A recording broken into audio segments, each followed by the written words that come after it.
હા સાહેબ, નમસ્કાર. આપણે યુટ્યુબ માં મૂકતા હોય છીએ, હા. પર્સનલ ડિટેલ નહીં એટલે બોલતા. હવે પણ બીજું એક મારે મોકલવાનું છે.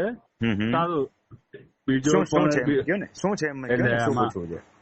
આમાં વિભાજન કરવાનો કોર્ટનો ઓર્ડર છે સાહેબ.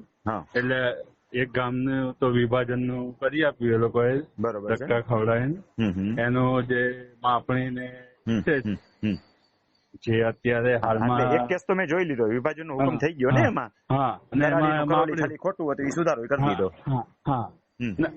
ના, એનો જે માપણીને એકમાં હિસ્સા માપણી કરી હા, અને બીજામાં આ એ મેં જોયા, ફોર્મ નંબર 11 ને ફોર્મ નંબર 4 ભરાઈને આવી ગયા છે.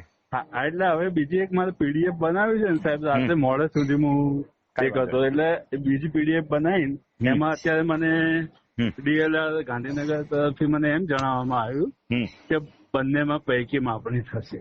બરોબર છે. એટલે એના ક્ષેત્રફળ હું તમને મોકલું છું, જે કઈ ઓર્ડર પ્રમાણે હા. કોર્ટના ઓર્ડર ને જે કઈ બધું છે હા, હું તમને મોકલું હા, પછી. જોઈ દઈશ. હા, હા સર, અત્યારે કોઈ ચિંતાકારક નથી. મેં જે ઓર્ડર વાંચ્યા, હુકમ વાંચ્યા, એ તમારી ફેવરના છે. હા, તમે જે દાદ માંગી છે મળી ગઈ છે. હા, અને જે માપણી એમને કરી આપી, હા, હા, હા, જે જૂના સર્વે. હા, એ જોયું મેં એમાં.